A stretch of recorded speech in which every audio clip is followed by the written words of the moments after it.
ਧੰਨ ਵਾਹਿਗੁਰੂ ਸਾਹਿਬ ਜੀ। ਮਹੱਲਾ ਪਹਿਲਾ। ਤਗ ਨਾ ਇੰਦਰੀ ਤਗ ਨਾ ਨਾਰੀ, ਭਲ ਕੇ ਥੁੱਕ ਪਵੈ ਨਿਤ ਦਾੜੀ। ਤਗ ਨਾ ਪੈਰੀ ਤਗ ਨਾ ਹੱਥੀ, ਤਗ ਨਾ ਜਿਹਵਾ ਤਗ ਨਾ ਅੱਖੀ। ਵੇ ਤੱਗਾ ਆਪੇ ਵਤੈ,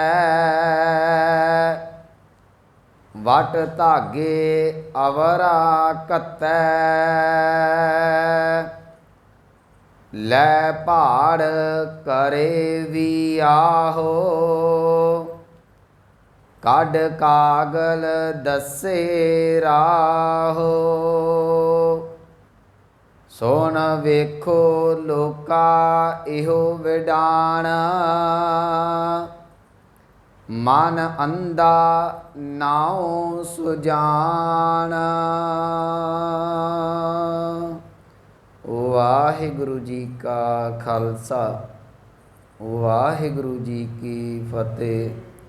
ਪਰਮ ਸਨਮਾਨਯੋਗ ਸਤਿਗੁਰੂ ਗੁਰੂ ਗ੍ਰੰਥ ਸਾਹਿਬ ਮਹਾਰਾਜ ਜੀ ਦੀ ਪਾਵਨ ਹਜ਼ੂਰੀ ਦੇ ਅੰਦਰ ਸੁਭਾਏਮਾਨ ਸਤਸੰਗੀ ਜਨੋ, ਵਡਭਾਗੇ ਹੋ ਜੋ ਸਤਿਗੁਰਾਂ ਦੀ ਰਹਿਮਤ ਬਖਸ਼ਿਸ਼ ਹਾਸਲ ਕਰ ਰਹੇ ਜੇ। ਚੱਲ ਰਹੀ ਲੜੀਵਾਰ ਆਸਾ ਕੀ ਵਾਰ ਦੀ ਪਾਵਨ ਵਿਚਾਰ 15ਵੀਂ ਪੌੜੀ ਦੇ ਨਾਲ ਜੋ ਸ਼ਲੋਕ ਦਰਜ ਨੇ ਉਹਨਾਂ ਦੀ ਵਿਚਾਰ ਚੱਲ ਰਹੀ ਹੈ। ਕੱਲ ਤੱਕ 3 ਸ਼ਲੋਕਾਂ ਦੀ ਵਿਚਾਰ ਹੋਈ ਹੈ। ਅੱਜ ਚੌਥਾ ਸ਼ਲੋਕ ਜੋ ਇਸ ਪੌੜੀ ਦੇ ਨਾਲ ਹੈ ਉਹਦੀ ਵਿਚਾਰ ਆਪਾਂ ਸਾਂਝੀ ਕਰਨੀ ਹੈ। ਕੱਲ ਆਪਾਂ ਇਹ ਸਾਂਝਾ ਕੀਤਾ ਸੀ, ਗੁਰੂ ਨਾਨਕ ਸਾਹਿਬ ਮਹਾਰਾਜ ਜੀ ਪੰਡਿਤ ਹਰਦਿਆਲ ਨੂੰ ਕਹਿਣ ਲੱਗੇ, ਪੰਡਿਤ ਜੀ ਜੇ ਤੁਸੀਂ ਚਾਹੁੰਦੇ ਜੇ ਕਿ ਪਰਮਾਤਮਾ ਦੀ ਦਰਗਾਹ ਦੇ ਵਿੱਚ ਇੱਜ਼ਤ ਮਿਲੇ, ਜੇ ਤੁਸੀਂ ਚਾਹੁੰਦੇ ਜੇ ਕਿ ਪਰਮਾਤਮਾ ਦੀ ਦਰਗਾਹ ਦੇ ਵਿੱਚ ਮਾਣ ਮਿਲੇ, ਸਤਿਕਾਰ ਵਡਿਆਈ ਮਿਲੇ, ਤੇ ਆਹ ਬਾਹਰੀ ਝੂਠੇ ਦਿਖਾਵੇ ਦੇ ਚਿੰਨ੍ਹ ਧਾਰਨ ਕਰਕੇ ਛੱਡ ਕੇ ਨਾਲ ਨਿਭਣ ਵਾਲਾ ਪਰਮੇਸ਼ਰ ਦਾ ਨਾਮ ਜਪਣਾ ਸ਼ੁਰੂ ਕਰ ਦਿਓ। ਸਤਿਗੁਰੂ ਕਹਿਣ ਲੱਗੇ, ਜਿਸ ਵੇਲੇ ਤੁਹਾਡਾ ਅੰਦਰ ਨਾਮ ਦੇ ਵਿੱਚ ਭਤੀਜ ਗਿਆ, ਜਿਸ ਵੇਲੇ ਤੁਹਾਡਾ ਅੰਦਰ ਨਾਮ ਦੇ ਨਾਲ ਇੱਕਮਿਕ ਹੋ ਗਿਆ, ਸਤਿਗੁਰੂ ਕਹਿਣ ਲੱਗੇ ਪਰਮਾਤਮਾ ਦੀ ਦਰਗਾਹ ਦੇ ਵਿੱਚ ਤੁਹਾਡੀ ਇੱਜ਼ਤ ਬਣ ਜਾਵੇਗੀ। ਅਸੀਂ ਕੱਲ੍ਹ ਬਚਨ ਸਾਂਝਾ ਕੀਤਾ ਸੀ, ਨਾਏ ਮੰਨਿਆ ਪਤ ਊਪਜੈ ਸਾ ਲਾਹੀ ਸੱਚ ਸੂਤ, ਦਰਗਾਹ ਅੰਦਰ ਪਾਈਐ ਤਗ ਨਾ ਟੂਟਸ ਪੂਤ। ਸਤਿਗੁਰੂ ਕਹਿਣਗੇ ਇਹ ਪਵਿੱਤਰ ਧਾਗਾ, ਨਾਮ ਦਾ ਧਾਗਾ ਕਦੀ ਟੁੱਟਦਾ ਨਹੀਂ। ਜਿਸ ਵੇਲੇ ਇਹ ਗੱਲ ਸਤਿਗੁਰੂ ਗੁਰੂ ਨਾਨਕ ਸਾਹਿਬ ਮਹਾਰਾਜ ਜੀ ਨੇ ਪੰਡਿਤ ਹਰਦਿਆਲ ਨੂੰ ਆਖੀ, ਤੇ ਪੰਡਿਤ ਹਰਦਿਆਲ ਨੇ ਕਿਹਾ, ਕਹਿਣ ਲੱਗਾ, ਨਾਨਕ ਜੀ ਦੇਖੋ ਮੈਂ ਆਪਣੀ ਵਿਦਿਆ ਹਾਸਲ ਕੀਤੀ ਹੈ, ਵੇਦਾਂ ਦਾ ਅਧਿਐਨ ਕੀਤਾ ਹੈ, ਸ਼ਾਸਤਰਾਂ ਦਾ ਅਧਿਐਨ ਕੀਤਾ ਹੋਇਆ ਹੈ। ਜਦੋਂ ਕਿਸੇ ਘਰ ਦੇ ਵਿੱਚ ਕੋਈ ਵਿਆਹ ਸ਼ਾਦੀ ਹੁੰਦੀ ਹੈ, ਕੋਈ ਮਹੂਰਤ ਜਿਹੜਾ ਕਢਾਉਣਾ ਹੁੰਦਾ ਹੈ, ਤਾਂ ਲੋਕ ਮੇਰੇ ਕੋਲ ਆਉਂਦੇ ਨੇ, ਮੈਂ ਮਹੂਰਤ ਕੱਢ ਕੇ ਦੇਣਾ ਹੈ। ਇਹਦਾ ਮਤਲਬ ਇਹ ਨਿਕਲਦਾ ਕਿ ਮੈਂ ਧਾਰਮਿਕ ਆਗੂ ਹਾਂ। ਇਹਦਾ ਮਤਲਬ ਇਹ ਹੈ ਕਿ ਮੇਰੇ ਕੋਲ ਉਹ ਵਿਦਿਆ, ਉਹ ਗਿਆਨ ਹੈ ਜਿਹਦੇ ਨਾਲ ਲੋਕਾਂ ਨੂੰ ਧਰਮ ਦੀ ਸੋਝੀ ਦਿੱਤੀ ਜਾ ਸਕੇ।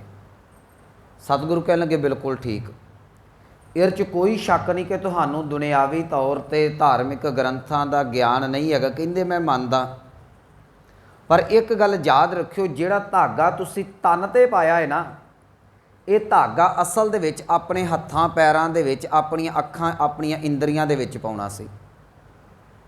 ਹੁਣ ਜਿਸ ਵੇਲੇ ਸਤਿਗੁਰਾਂ ਨੇ ਇਹ ਗੱਲ ਕਹੀ ਤੇ ਪੰਡਿਤ ਹਰਦਿਆਲ ਫੇਰ ਚੱਕਰਾਂ 'ਚ ਪੈ ਗਿਆ ਕਿ ਪਾਤਸ਼ਾਹ ਜੀਓ, ਗੁਰੂ ਨਾਨਕ ਸਾਹਿਬ ਨੂੰ ਕਹਿਣ ਲੱਗਾ, ਨਾਨਕ ਜੀ ਧਾਗਾ ਜਿਹੜਾ ਉਹ ਗਲ ਦੇ ਵਿੱਚ ਤਨ ਦੇ ਉੱਤੇ ਪਾਇਆ ਜਾਂਦਾ, ਹੱਥਾਂ ਪੈਰਾਂ ਨੂੰ ਵੀ ਕਦੀ ਧਾਗਾ ਪਾਇਆ ਜਾਂਦਾ ਹੈ, ਕਦੀ ਇੰਦਰੀਆਂ ਨੂੰ ਧਾਗਾ ਵੀ ਪਾਇਆ ਜਾਂਦਾ ਹੈ। ਸਤਿਗੁਰੂ ਕਹਿੰਦੇ ਹਾਂ, ਕਹਿੰਦੇ ਅਸਲ ਦੇ ਵਿੱਚ ਧਾਗੇ ਪਾਉਣ ਦਾ ਭਾਵ ਇਹੋ ਸੀ ਕਿ ਤੂੰ ਸਰੀਰਕ ਤੌਰ 'ਤੇ ਜੇ ਬਾਹਰੀ ਧਾਗਾ ਜਾਂ ਇਉਂ ਕਹਿ ਲਈਏ ਧਾਰਮਿਕ ਚਿੰਨ੍ਹ ਪਾਏ ਨੇ ਤੇ ਤੇਰੇ ਜੀਵਨ ਦੇ ਵਿੱਚ ਸ਼ੁਭ ਕਰਮ ਆ ਸਕਣ, ਜੇ ਤੇਰੇ ਤਨ ਦੇ ਉੱਤੇ ਧਾਰਮਿਕ ਚਿੰਨ੍ਹ ਗ੍ਰਹਿਣ ਕਰਕੇ ਵੀ ਸ਼ੁਭ ਕਰਮ ਨਾ ਆਏ ਤੇ ਯਾਦ ਰੱਖੀ ਇਹ ਤਨ ਤੇ ਪਾਇਆ ਹੋਇਆ ਧਾਗਾ ਕੋਈ ਮਾਇਨੇ ਨਹੀਂ ਰੱਖੇਗਾ, ਇਹਦਾ ਕੋਈ ਮਤਲਬ ਨਹੀਂ ਰਹਿ ਜਾਂਦਾ। ਜਦੋਂ ਇਹ ਗੱਲ ਮੇਰੇ ਸਤਿਗੁਰਾਂ ਨੇ ਕਹੀ ਤੇ ਉੱਥੇ ਫਿਰ ਸਤਿਗੁਰਾਂ ਨੇ ਇਹ ਅੰਮ੍ਰਿਤ ਸ਼ਲੋਕ ਜਿਹੜਾ ਉਚਾਰਨ ਕੀਤਾ। ਸਤਿਗੁਰੂ ਜੀ ਅੱਜ ਬਖਸ਼ਿਸ਼ ਕਰਦੇ ਨੇ ਮਹੱਲਾ ਪਹਿਲਾ, ਇਹ ਚੌਥਾ ਸ਼ਲੋਕ ਹੈ ਜੀ। 15ਵੀਂ ਪੌੜੀ ਦੇ ਨਾਲ 4 ਸ਼ਲੋਕ ਸਨ, ਇਹ ਚੌਥੇ ਦੀ ਅੱਜ ਵਿਚਾਰ ਆਪਾਂ ਆਰੰਭ ਕਰਨ ਲੱਗੇ। ਸਤਿਗੁਰੂ ਕਹਿ ਲਗੇ ਤਗ ਨਾ ਇੰਦਰੀ ਤਗ ਨਾ ਨਾਰੀ। ਤਗ ਦਾ ਅਰਥ ਕਰਾਂਗੇ ਧਾਗਾ, ਭਾਵ ਅਰਥ ਕਰਾ ਜੇ ਜਨੇਊ। ਇਹ ਇੱਥੇ ਜਿਹੜਾ ਨੰਨਾ ਹੈ ਉਹ ਮੁਕਤਾ ਆਇਆ ਹੈ, ਇਹਦਾ ਪਾਠ ਨਾ ਨਹੀਂ ਕਰਨਾ।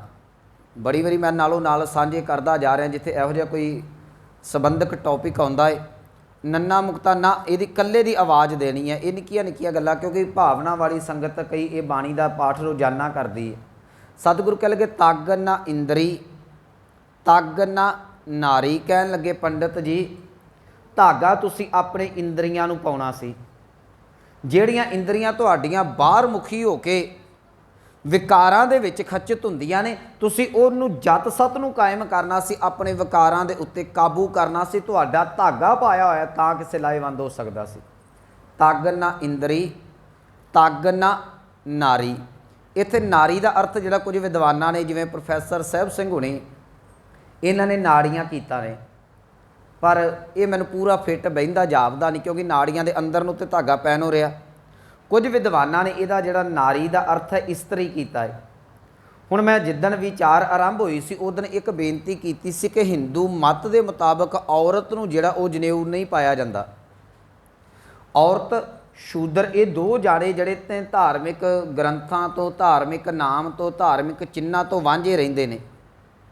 ਮੇਰੇ ਸਤਿਗੁਰੂ ਕਹਿਣ ਲੱਗੇ ਪੰਡਤ ਜੀ ਇਹ ਕਿੱਥੋਂ ਦਾ ਇਨਸਾਫ ਹੈ? ਇੱਕ ਔਰਤ ਦਾ ਤੁਹਾਡੇ ਜੀਵਨ ਦੇ ਵਿੱਚ, ਹਰੇਕ ਮਨੁੱਖ ਦੇ ਜੀਵਨ ਦੇ ਵਿੱਚ ਬਰਾਬਰਤਾ ਦਾ ਅਧਿਕਾਰ ਹੈ।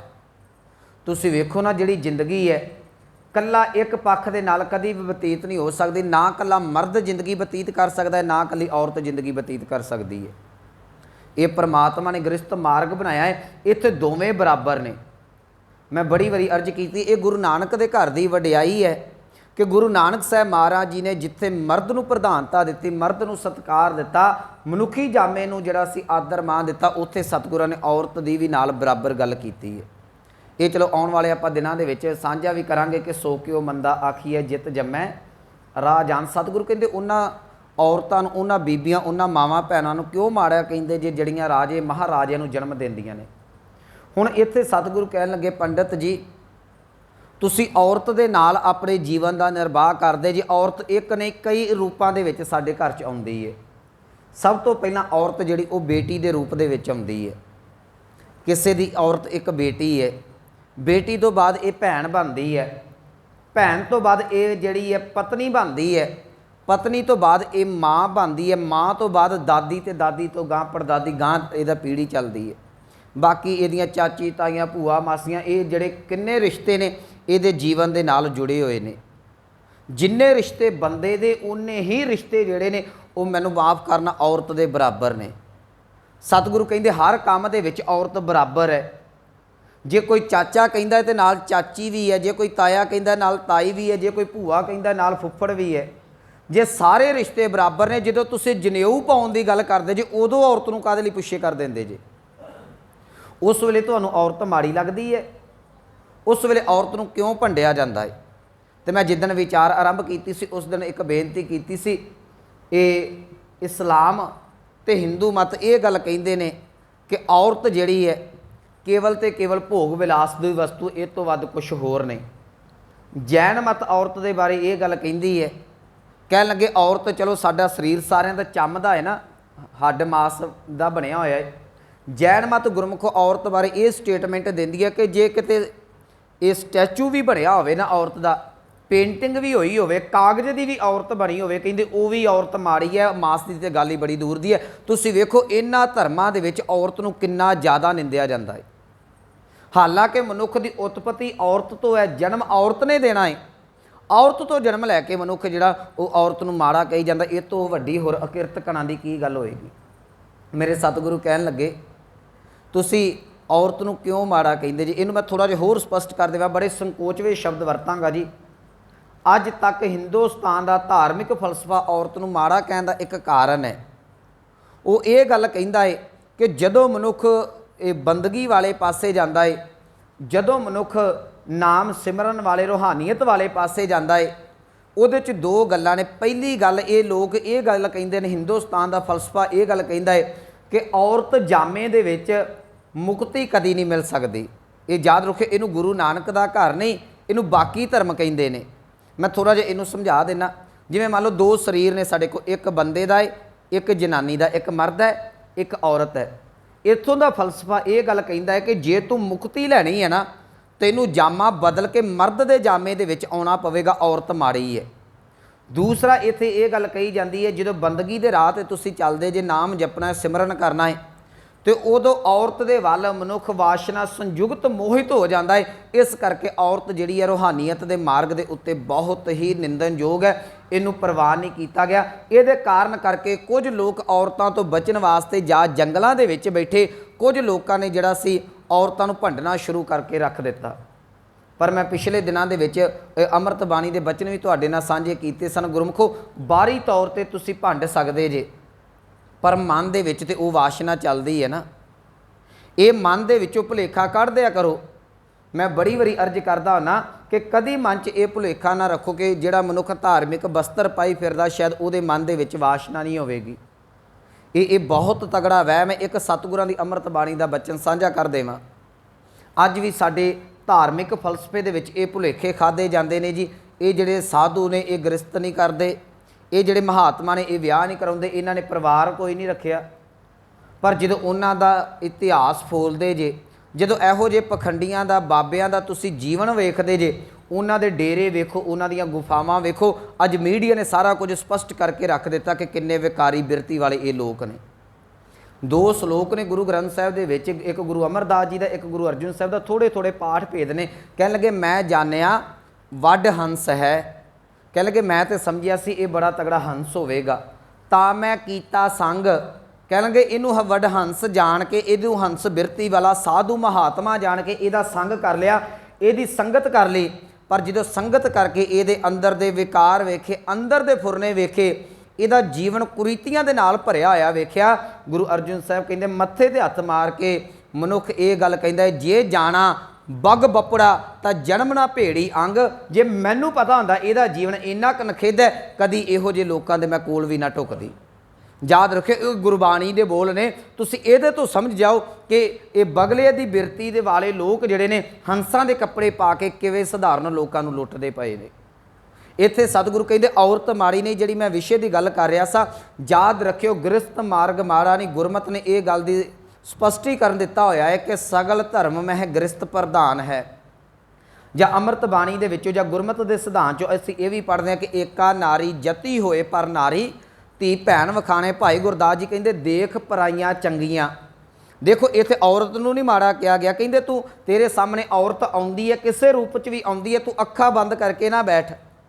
ਸਾਹਮਣੇ ਲੜਕੀ ਆ ਗਈ, ਔਰਤ ਆ ਗਈ, ਤੂੰ ਉਹਦੇ ਵੱਲ ਅੱਖਾਂ ਬੰਦ ਕਰਕੇ ਨਾ ਬੈਠ। ਮੈਂ ਅੱਖਾਂ ਬੰਦ ਕਰ ਲਾਂ। ਅੱਖਾਂ ਬੰਦ ਕਰਨ ਦੇ ਨਾਲ ਮਨ ਦੇ ਵਿਕਾਰ ਨਹੀਂ ਮਰਨੇ। ਵੇਖ, ਰੱਜ ਕੇ ਵੇਖ, ਪਰ ਵੇਖਣ ਤੋਂ ਪਹਿਲਾਂ ਆਪਣੀ ਬਿਰਤੀ ਬਦਲ ਲਵੀਂ। ਕੀ ਬਿਰਤੀ? ਦੇਖ ਪਰਾਈਆਂ ਚੰਗੀਆਂ ਮਾਵਾਂ ਧੀਆਂ ਭੈਣਾਂ ਜਾਣੇ। ਕਹਿੰਦੇ ਜਿਹੜੀ ਛੋਟੀ ਤੇਰੇ ਸਾਹਮਣੇ ਬੱਚੀ ਆਵੇ, ਤੇਰੇ ਤੋਂ ਛੋਟੀ ਹੋਵੇ, ਉਹਨੂੰ ਆਪਣੀ ਧੀ ਸਮਝੀ। ਜਿਹੜੀ ਬਰਾਬਰ ਦੀ ਆਵੇ ਉਹਨੂੰ ਭੈਣ ਸਮਝੀ, ਜਿਹੜੀ ਵੱਡੀ ਆਵੇ ਉਹਨੂੰ ਮਾਂ ਸਮਝੀ। ਮੈਂ ਤੈਨੂੰ ਕੋਲ ਬੈਠਣ ਤੋਂ ਨਹੀਂ ਰੋਕਦਾ, ਮੈਂ ਤੈਨੂੰ ਵੇਖਣ ਤੋਂ ਨਹੀਂ ਰੋਕਦਾ, ਮੈਂ ਤੈਨੂੰ ਗੱਲਬਾਤ ਕਰਨ ਤੋਂ ਨਹੀਂ ਰੋਕਦਾ, ਮੈਂ ਤੇਰੀ ਗੰਦੀ ਬਿਰਤੀ ਤੋਂ ਤੈਨੂੰ ਰੋਕਦਾ। ਆ ਗੁਰੂ ਨਾਨਕ ਦੇ ਘਰ ਦਾ ਫਲਸਫਾ ਹੈ। ਯਾਦ ਰੱਖਿਓ, ਅਸੀਂ ਕਿੰਨਾ ਕੁ ਔਰਤਾਂ ਤੋਂ ਭੱਜ ਲਵਾਂਗੇ। ਸਾਡੇ ਰਿਸ਼ਤੇ ਨਹੀਂ, ਚਲੋ ਮਨੁੱਖ ਗ੍ਰਸਤ ਨਹੀਂ ਕਰਦਾ, ਵਿਆਹ ਨਹੀਂ ਕਰਾਉਂਦਾ, ਔਰਤ ਤੋਂ ਭੱਜਿਆ। ਘਰ ਦੇ ਵਿੱਚ ਭੈਣ ਨਹੀਂ। ਜੇ ਇੱਕ ਬੰਦਾ ਜਵਾਨ ਹੋ ਰਿਹਾ ਤੇ ਉਹਦੀ ਭੈਣ 2-4 ਸਾਲ ਵੱਡੀ ਹੋਏਗੀ, ਛੋਟੀ, ਉਹ ਵੀ ਨਾਲ ਜਵਾਨ ਹੋ ਰਹੀ ਹੈ। ਘਰ 'ਚ ਮਾਂ ਨਹੀਂ। ਜਿਸ ਮਾਂ ਨੇ ਜਨਮ ਦਿੱਤਾ, ਜਿਸ ਮਾਂ ਦੀ ਗੋਦ ਦੇ ਵਿੱਚ ਖੇਡਿਆ, ਜਿਸ ਮਾਂ ਦੇ ਕੋਲੋਂ ਦੁੱਧ ਚੁੰਗ ਕੇ ਐਡਾ ਤਗੜਾ ਹੋਇਆ, ਤੂੰ ਉਹਨੂੰ ਅੱਜ ਭੰਡਣ ਤੁਰਿਆ ਹੋਇਆ ਹੈ। ਸਤਿਗੁਰੂ ਕਹਿੰਦੇ ਇਹ ਕਿੱਥੋਂ ਦਾ ਇਨਸਾਫ ਸੀ? ਤੂੰ ਆਪਣੀ ਇੰਦਰੀ ਨੂੰ, ਵਿਕਾਰਾਂ ਵਾਲੀ ਇੰਦਰੀ ਨੂੰ ਧਾਗਾ ਪਾਉਣਾ ਸੀ। ਤੇਰਾ ਜੀਵਨ ਜਿਹੜਾ ਸੀ ਇੰਨਾ ਨਾ ਕੁਰੀਤੀਆਂ ਦੇ ਵਿੱਚ ਜਾਂਦਾ ਕਿ ਤੂੰ ਥਾਂ ਥਾਂ ਤੇ ਮੈਂ ਕਹਿ ਦੇਵਾਂ ਖੇ ਖਾਂਦਾ। ਸਤਿਗੁਰੂ ਕਹਿੰਦੇ ਧਾਗਾ ਤੇਰੀ ਇੰਦਰੀ ਨੂੰ ਪਿਆ ਹੁੰਦਾ ਤੇ ਘੱਟੋ ਘੱਟ ਤੂੰ ਔਰਤ ਨੂੰ ਜਿਹੜਾ ਸੀ ਨਖੇਦੀ ਨਾ ਕਰਦਾ, ਔਰਤ ਨੂੰ ਬਰਾਬਰਤਾ ਦਿੰਦਾ। ਤੱਗ ਨਾ ਇੰਦਰੀ, ਤੱਗ ਨਾ ਨਾਰੀ। ਕਹਿੰਦੇ ਤੂੰ ਬਾਹਰੀ ਤੌਰ 'ਤੇ ਜਨੇਊ ਪਾ ਲਿਆ, ਪਰ ਵਾਸ਼ਨਾ ਵਾਲੀ ਇੰਦਰੀ ਨੂੰ ਜਨੇਊ ਨਾ ਪਾ ਸਕਿਆ। ਜਿਹੜੀ ਇੰਦਰੀ ਤੇਰੀ ਹਰ ਵਾਰ ਵਾਸ਼ਨਾ ਦੇ ਵਿੱਚ, ਕੁਰੀਤੀਆਂ ਦੇ ਵਿੱਚ, ਵਿਕਾਰਾਂ ਦੇ ਵਿੱਚ ਖਚਤ ਰਹੀ। ਤੱਗ ਨਾ ਇੰਦਰੀ ਤੱਗ ਨਾ ਨਾਰੀ, ਤੇ ਨਾ ਤੂੰ ਔਰਤ ਨੂੰ ਜਨੇਊ ਪਾਇਆ। ਤੂੰ ਕਹਿ ਦਿੱਤਾ ਕਿ ਔਰਤ ਧਰਮ ਦੇ ਵਿੱਚ ਜਿਹੜੀ ਹੈ ਉਹ ਪ੍ਰਵਾਹ ਨਹੀਂ ਹੋ ਸਕਦੀ। ਜੇ ਧਰਮ ਦੇ ਵਿੱਚ ਪ੍ਰਵਾਹ ਨਹੀਂ ਹੋ ਸਕਦੀ ਤੇ ਰੋਟੀ ਕਿਹਦੇ ਹੱਥਾਂ ਦੀ ਖਾਣਾ। ਮੈਂ ਇੱਕ ਵਾਰੀ ਕਿਹਾ ਸੀ, ਇੱਕ ਵਾਰੀ ਨਾ ਇਹ ਕਿਸੇ ਸਾਡੇ ਪ੍ਰਚਾਰਕ ਨੇ ਇਹ ਗੱਲ ਕਹਿ ਦਿੱਤੀ ਜੀ, ਔਰਤਾਂ ਜਿਹੜੀਆਂ ਨੇ ਮਾੜੀਆਂ ਹੁੰਦੀਆਂ ਨੇ। ਉਹਨੇ ਇੱਕ ਦੋ ਅਪਮਾਨ ਭਰੇ ਸ਼ਬਦ ਵਰਤੇ। ਮੈਂ ਉੱਥੇ 2-4 ਸ਼ਬਦ ਕਹੇ। ਮੈਂ ਕਿਹਾ ਜੇ ਅਸੀਂ ਘਰ ਜਾਂਦੇ ਹਾਂ, ਸਾਨੂੰ ਜਾਂਦਿਆਂ ਨੂੰ ਪਾਣੀ ਦਾ ਗਲਾਸ ਕੌਣ ਫੜਾਉਂਦੀ ਹੈ? ਜਾਂ ਸਾਡੀ ਮਾਂ ਦਿੰਦੀ ਹੈ, ਜਾਂ ਭੈਣ ਦਿੰਦੀ ਹੈ, ਜਾਂ ਪਤਨੀ ਦਿੰਦੀ ਹੈ। ਕੌਣ ਹੈ? ਤਾਂ ਔਰਤ ਹੀ ਨਾ। ਕਦੀ ਬੰਦੇ ਨੇ ਗਲਾਸ ਪਾਣੀ ਦਾ ਫੜਾ ਕੇ ਵੇਖਿਆ ਤੁਹਾਨੂੰ? ਕਦੀ ਨਹੀਂ ਫੜਾਵੇਗਾ। ਫੜਾਉਂਦੀ ਔਰਤ ਹੀ ਹੈ। ਰੋਟੀ ਕੌਣ ਲਾਉਂਦੀ ਹੈ? ਰੋਟੀ ਮਾਂ ਲਾਵੇਗੀ, ਭੈਣ ਲਾਵੇਗੀ, ਪਤਨੀ, ਇਹ ਵੀ ਔਰਤ ਲਾਉਂਦੀ ਹੈ। ਲੀੜਾ ਕੱਪੜਾ ਹਰ ਇੱਕ ਚੀਜ਼ ਸਾਨੂੰ ਔਰਤ ਦਿੰਦੀ ਹੈ। ਬਾਣੀ ਕਹਿੰਦੇ ਕਿਉਂ ਔਰਤ ਨੂੰ ਤੂੰ ਭੰਡਦਾ ਪਿਆ ਹੈ? ਗੁਰੂ ਨਾਨਕ ਸਾਹਿਬ ਕਹਿਣ ਲੱਗੇ ਔਰਤ ਨੂੰ ਮਾੜਾ ਨਾ ਕਹਿ, ਮਾੜੀ ਤੇਰੀ ਸੋਚ ਹੈ। ਤੂੰ ਆਪਣੀ ਸੋਚ ਨੂੰ ਚੰਗਾ ਕੀਤਾ ਹੁੰਦਾ, ਆਪਣੀਆਂ ਇੰਦਰੀਆਂ ਨੂੰ ਜਨੇਊ ਪਾਇਆ ਹੁੰਦਾ, ਤੇ ਯਾਦ ਰੱਖੀ ਅੱਜ ਔਰਤ ਦੇ ਗੱਲ ਦੇ ਵਿੱਚ ਵੀ ਜਨੇਊ ਹੁੰਦਾ। ਔਰਤ ਵੀ ਬਰਾਬਰਤਾ ਦਾ ਅਧਿਕਾਰ ਰੱਖਦੀ। ਤੱਗ ਨਾ ਇੰਦਰੀ ਤੱਗ ਨਾ ਨਾਰੀ। ਕਹਿਣ ਲੱਗੇ ਤੂੰ ਨਾ ਇੰਦਰੀਆਂ ਨੂੰ ਵਿਕਾਰਾਂ ਵੱਲੋਂ ਰੋਕ ਸਕਿਆ, ਔਰਤ ਨੂੰ ਭੰਡਦਾ ਰਿਹਾ, ਪਰ ਔਰਤ ਤੋਂ ਬਿਨਾਂ ਤੇਰਾ ਜੀਵਨ ਗਾਂ ਨਾ ਤੁਰ ਸਕਿਆ। ਜਿਹਦੇ ਕਾਰਨ ਭਲ ਕੇ ਥੁੱਕ ਪਵੈ ਨਿਤ ਦਾੜੀ। ਇਹ ਇੱਕ ਮੁਹਾਵਰਾ ਹੈ ਜੀ ਸਾਡਾ ਪੰਜਾਬੀ ਦਾ। ਦਾੜੀ ਦੇ ਵਿੱਚ ਥੁੱਕ ਪੈਣੀ ਭਾਵ ਹੁੰਦਾ ਬੇਇੱਜ਼ਤੀ ਹੋਣਾ, ਕਿਸੇ ਨੂੰ ਬਦਨਾਮ ਕਰਨਾ, ਕਿਸੇ ਦੀ ਬੇਇੱਜ਼ਤੀ ਕਰਨਾ, ਜਾਂ ਦਾੜੀ ਨੂੰ ਹੱਥ ਪਾਉਣਾ, ਦਾੜੀ ਪੁੱਟਣੀ, ਦਾੜੀ ਨੂੰ ਥੁੱਕ ਪਾਉਣਾ। ਇਹ ਮੁਹਾਵਰੇ ਵਰਤੇ ਜਾਂਦੇ ਨੇ। ਸਤਿਗੁਰੂ ਕਹਿਣ ਲੱਗੇ ਭਲ ਕੇ ਥੁੱਕ ਪਵੈ ਨਿਤ ਦਾੜੀ। ਕਹਿੰਦੇ ਜਿਹੜੀ ਔਰਤ ਨੂੰ ਤੂੰ ਬਾਹਰੀ ਤੌਰ ਤੇ ਭੰਡਦਾ ਸਾਂ, ਅੰਦਰ ਮਨ ਦੇ ਵਿੱਚ ਜਾਂ ਅੰਦਰ ਲੁਕ ਕੇ ਉਹਨਾਂ ਹੀ ਔਰਤਾਂ ਦੇ ਨਾਲ ਜਿਹੜਾ ਹੈ ਉਹ ਤੂੰ ਕਈ ਤਰ੍ਹਾਂ ਦੇ ਰਿਸ਼ਤੇ ਬਣਾਉਣਾ ਪਿਆ ਹੈ। ਜਦੋਂ ਸਮਾਜ ਦੇ ਵਿੱਚ ਪ੍ਰਤੱਖ ਹੁੰਦੇ ਨੇ ਤਾਂ ਯਾਦ ਰੱਖੀ ਤੇਰੀ ਲੋਕਾਂ ਦੇ ਵਿੱਚ ਬੇਇੱਜ਼ਤੀ ਹੁੰਦੀ ਪਈ ਹੈ। ਗੁਰੂ ਗ੍ਰੰਥ ਸਾਹਿਬ ਮਹਾਰਾਜ ਜੀ ਨੇ ਜੀ ਇਹ ਇੱਥੋਂ ਤੱਕ ਸ਼ਬਦ ਵਰਤੇ ਨੇ। ਕਹਿਣ ਲੱਗੇ ਤੱਕੇ ਨਾਰ ਪਰਾਈਆਂ ਲੁਕ ਅੰਦਰ ਠਾਣੀ। ਕਹਿੰਦੇ ਅੰਦਰ ਲੁਕ ਲੁਕ ਕੇ ਨਾ ਪਰਦੇ ਦੇ ਵਿੱਚ ਓਲੇ ਹੋ ਕੇ ਵਾਸ਼ਨਾ ਸਹਿਤ ਜਿਹੜਾ ਹੈ ਉਹ ਬਗਾਨੀਆਂ ਧੀਆਂ ਭੈਣਾਂ ਤੁਹਾਨੂੰ ਵਾਸ਼ਨਾ ਸੰਯੁਕਤ ਤੂੰ ਤੱਕਦਾ ਪਿਆ ਹੈ। ਮੇਰੀ ਗੱਲ ਯਾਦ ਰੱਖੀ। ਸਤਿਗੁਰੂ ਕਹਿ ਲਗੇ ਤੇਰਾ ਭਲਾ ਕਿੱਥੇ ਹੋਵੇਗਾ? ਕਿਉਂ ਲੋਕਾਂ ਦੇ ਨਾਂ ਦੇ ਉੱਤੇ ਲੋਕਾਂ ਨੂੰ ਜਿਹੜਾ ਉਹ ਤੂੰ ਭੁਲੇਖੇ ਦੇ ਵਿੱਚ ਪਾਉਣਾ ਪਿਆ ਹੈ? ਜੇ ਤੇਰੇ ਕੋਲੋਂ ਵਿਕਾਰਾਂ 'ਚੋਂ ਨਹੀਂ ਨਿਕਲਿਆ ਜਾਂਦਾ, ਸਪਸ਼ਟ ਕਰ ਦੇ ਲੋਕਾਂ ਨੂੰ। ਸਟੇਜਾਂ ਦੇ ਉੱਤੇ ਘੱਟੋ ਘੱਟ ਇਹ ਭੁਲੇਖਾ ਨਾ ਪਾ ਕਿ ਮੈਂ ਦੇਖੋ ਜੀ ਬੜਾ ਧਾਰਮਿਕ ਹਾਂ, ਮੈਂ ਬੜਾ ਧਰਮੀ ਹਾਂ। ਲੋਕ ਜਿੱਥੇ ਆਮ ਲੋਕ ਨੂੰ ਭੰਡਦੇ ਨੇ ਉੱਥੇ ਤੈਨੂੰ ਵੀ ਭੰਡ ਦਿਆ ਕਰਨਗੇ। ਘੱਟੋ ਘੱਟ ਵਹਿਮ ਦੇ ਵਿੱਚ ਪੈ ਕੇ ਕੋਈ ਤੇਰੀ ਜਿਹੜਾ ਹੈ ਉਹ ਇਹਨਾਂ ਗਲਤ ਨੀਤੀਆਂ ਦਾ ਸ਼ਿਕਾਰਤ ਨਾ ਹੋਵੇ। ਮੈਂ ਪਿਛਲੇ ਸਮੇਂ ਦੇ ਵਿੱਚ ਵੀ ਕਿਹਾ ਸੀ ਗੁਰਮੁਖੋ ਇਹਨਾਂ ਡੇਰੇਦਾਰਾਂ ਕੋ ਪਖੰਡੀ ਸਾਧੂਆਂ ਕੋਲੋਂ ਬਚ ਜਾਓ। ਮੈਂ ਅੱਜ ਵੀ ਸਾਡਾ ਸਮਾਜ ਕੁਝ ਲੋਕ ਇਹੋ ਜਿਹੇ ਨੇ ਇਹ ਜਿਹੜੇ ਬੱਚੇ ਬੱਚੀਆਂ ਨੂੰ ਆਸ਼ੀਰਵਾਦ ਦਿਵਾਉਣ ਖੜਦੇ ਨੇ। ਬਾਬਿਆਂ ਦਾ ਆਸ਼ੀਰਵਾਦ ਹੈ ਜੀ, ਇਹ ਯਾਦ ਰੱਖਿਓ ਇਹੋ ਜਿਹੇ ਆਸ਼ੀਰਵਾਦ ਤੋਂ ਬਿਨਾਂ ਹੀ ਚੰਗੇ ਆ ਸਾਡੇ ਬੱਚੇ ਬੱਚੀਆਂ। ਇਹ ਬਚੋ ਇਹਨਾਂ ਤੋਂ। ਸਤਿਗੁਰੂ ਕਹਿ ਲਗੇ ਜਦੋਂ ਤੂੰ ਵਿਕਾਰ ਭੋਗਦਾ ਹੈ ਨਾ, ਜਿਹੜੀ ਔਰਤ ਨੂੰ ਤੂੰ ਭੰਡਿਆ ਉਸੇ ਦੇ ਨਾਲ ਤੂੰ ਵਿਕਾਰ ਭੋਗੇ। ਕਹਿੰਦੇ ਜਿਸ ਵੇਲੇ ਤੇਰਾ ਪ੍ਰਤੱਖ ਹੁੰਦੇ ਨੇ ਵਿਕਾਰ, ਉਦੋਂ ਤੇਰੀ ਬੇਇੱਜ਼ਤੀ ਹੁੰਦੀ ਹੈ। ਭਲ ਕੇ ਥੁੱਕ ਪਵੈ ਨਿਤ ਦਾੜੀ। ਅੱਗੇ ਸਤਿਗੁਰੂ ਕਹਿ ਲਗੇ ਤੱਗ ਨਾ ਪੈਰੀ ਤੱਗ ਨਾ ਹੱਥੀਂ। ਕਹਿੰਦੇ ਧਾਗਾ ਦੇ ਆਪਣੇ ਪੈਰਾਂ ਨੂੰ ਪਾਉਣਾ ਸੀ, ਜਿਹੜਾ ਪੈਰ ਜਿਹੜੇ ਤੈਨੂੰ ਗਲਤ ਰਸਤੇ ਦੇ ਉੱਤੇ ਖੜਦੇ ਪਏ ਸਨ। ਇੱਕ ਮਨੁੱਖ ਵਸ਼ਈ ਖਾਨੇ ਦੇ ਵਿੱਚ ਜਾਂਦਾ ਹੈ, ਜੂਏ ਖਾਨੇ ਦੇ ਵਿੱਚ ਜਾਂਦਾ ਹੈ, ਸ਼ਰਾਬ ਖਾਨੇ ਦੇ ਵਿੱਚ ਪਿਆ ਜਾਂਦਾ ਹੈ, ਵਿਕਾਰਾਂ ਵੱਲ ਜਾਂਦਾ। ਕੌਣ ਖੜਦਾ ਹੈ ਉਹਨੂੰ? ਪੈਰ ਹੀ ਚੱਲ ਕੇ ਜਾਂਦੇ ਨੇ ਨਾ ਸਾਡੇ। ਹੁਣ ਗੱਲ ਤੇ ਉੱਤੇ ਹੈ, ਧੌਣ ਤੇ ਉੱਤੇ ਹੈ, ਬਦਨ ਤੇ ਸਾਡਾ ਉੱਪਰ, ਪਿੰਡਾ ਉੱਪਰ ਹੈ, ਥੱਲੇ ਪੈਰ ਚੱਲਦੇ ਨੇ। ਸਤਿਗੁਰੂ ਕਹਿ ਲਗੇ ਉਹਨਾਂ ਪੈਰਾਂ ਨੂੰ ਧਾਗਾ ਪਾਉਂਦਾ, ਭਾਵ ਪੈਰ ਤੇਰੇ ਵਿਕਾਰਾਂ ਵਾਲੇ ਪਾਸੇ ਨਾ ਜਾਂਦੇ ਤੇ ਤੇਰੀ ਕਦੀ ਬਦਨਾਮੀ, ਤੇਰੀ ਕਦੀ ਬੇਇੱਜ਼ਤੀ ਨਾ ਹੁੰਦੀ। ਧਾਗਾ ਪਾਉਣਾ ਸੀ, ਆਪਣੇ ਪੈਰਾਂ ਨੂੰ ਪਾਉਂਦਾ। ਤੂੰ ਪੈਰਾਂ ਨੂੰ ਮਾੜੇ ਪਾਸੇ ਜਾਣ ਤੋਂ ਰੋਕ ਨਾ ਸਕਿਆ। ਤੇਰੇ ਧਾਰਮਿਕ ਚਿੰਨ੍ਹ ਪਾਏ ਹੋਏ ਦਾ ਕੋਈ ਲਾਭ ਨਹੀਂ ਹੈ। ਅੱਜ ਬਹੁਤੇ ਸਾਡੇ ਕਈ ਸਿੱਖਾਂ ਦੀ ਇਹ ਚਲੋ ਉਹਨਾਂ ਨੂੰ ਸਿੱਖ ਤਾਂ ਨਾ ਕਹੀਏ, ਕਈ ਭੇਖੀਆਂ ਦੀਆਂ ਵੀਡੀਓ ਵਾਇਰਲ ਹੁੰਦੀਆਂ ਨੇ ਕਿ ਫਲਾਣਾ ਬੰਦਾ ਜੀ ਗਾਤਰਾ ਪਾ ਕੇ ਸ਼ਰਾਬ ਪੀਂਦਾ ਫੜਿਆ ਗਿਆ। ਇਹ ਜਿਹੜੇ ਕਿਰਪਾਨਾਂ ਪਾ ਕੇ ਸ਼ਰਾਬਾਂ ਪੀਂਦੇ ਇਹੋ ਜਿਹੇ ਕਰਮ ਕਰਦੇ ਨੇ ਨਾ, ਇਹ ਇਹਨਾਂ ਦੇ ਲਾਇਸੈਂਸ ਨੇ ਬਸ, ਇਸ ਤੋਂ ਵੱਧ ਹੋਰ ਕੁਛ ਨਹੀਂ। ਇਹਨਾਂ ਨੂੰ ਮੰਨ ਲਓ ਇੱਕ ਕਾਰਡ ਬਣਾਇਆ ਹੋਇਆ ਕਿ ਇਹ ਕਲੀਨ ਚਿੱਟ ਦਾ ਕਾਰਡ ਹੈ ਕਿ ਸਾਨੂੰ ਕੋਈ ਮਾੜਾ ਨਾ ਆਖੇਗਾ। ਜੀਵਨ ਸਾਰਿਆਂ ਦੇ ਨਖਿੱਧ, ਜਿੰਨਾ ਨਖਿੱਧ ਉਹਨੇ ਨਖਿੱਧ ਹੀ ਰਹਿਣਾ ਹੈ। ਸਤਿਗੁਰੂ ਕਹਿ ਲਗੇ ਤੂੰ ਆਪਣੇ ਪੈਰਾਂ ਨੂੰ ਗਲਤ ਰਸਤੇ ਤੇ ਜਾਣ ਤੋਂ ਨਾ ਰੋਕ ਸਕਿਆ। ਤੱਗ ਨਾ ਪੈਰੀ।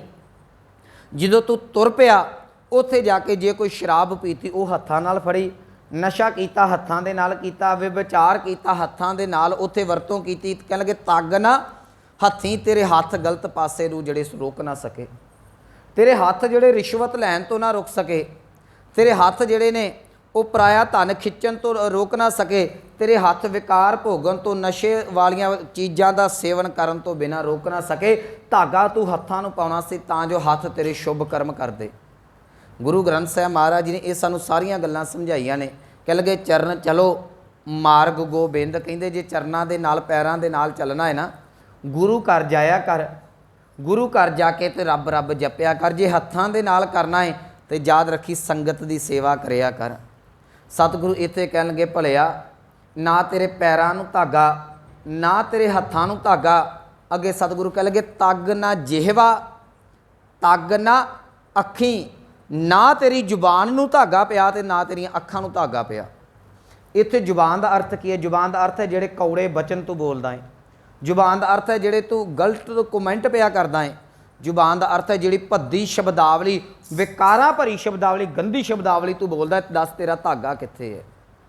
ਇੱਕ ਧਾਰਮਿਕ ਮਨੁੱਖ ਗੁਰਮੁਖੋ ਸਟੇਜ ਤੇ ਬਹਿ ਕੇ ਬੜੇ ਪਿਆਰ ਦੇ ਨਾਲ ਗੱਲਾਂ ਕਰਦਾ ਤੇ ਸੰਗਤ ਬੜੀ ਝੂਮਦੀ ਹੈ ਕਿ ਬੜੇ ਸੋਹਣੇ ਬਾਬਾ ਜੀ ਦੇ ਬਚਨ ਨੇ, ਪਰ ਉਹਦੀ ਨਿੱਜੀ ਜ਼ਿੰਦਗੀ ਦੇ ਵਿੱਚ ਜਦੋਂ ਅਸੀਂ ਗੱਲਾਂ ਸੁਣਦੇ ਆ ਨਾ, ਇਹ ਇੰਨੀਆਂ ਕੁ ਨਿਖੇਧ ਹੁੰਦੀਆਂ ਨੇ ਕਿ ਬੰਦਾ ਸੋਚਦਾ ਕਿ ਮੈਂ ਕਿਹਦਾ ਸੰਗ ਕਰਕੇ ਬੈਠ ਗਿਆ। ਜਿਹੜਾ ਮੈਂ ਪਹਿਲਾ ਸ਼ਲੋਕ ਕਿਹਾ ਜਾਂ ਆਪਾਂ ਪਿੱਛੇ ਵੀ ਪੜ੍ਹਿਆ ਸੀ, ਸਿੰਬਲ ਰੁੱਖ ਸਰਾਇਰਾ ਵੇਖਣ ਨੂੰ ਸਿੰਬਲ ਦੇ ਵਾਂਗੂ ਉੱਚਾ ਲੰਮਾ ਹੈ ਪਰ ਪੱਲੇ ਕੁਛ ਨਹੀਂ ਹੈ।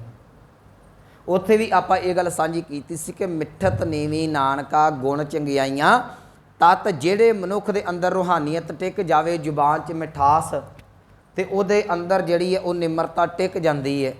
ਸਤਿਗੁਰੂ ਕਹਿੰਦੇ ਜ਼ੁਬਾਨ 'ਚ ਮਿਠਾਸ ਕੀ ਆਉਣੀ ਸੀ, ਧਰਮ ਦਾ ਬਾਣਾ ਪੈ ਗਏ।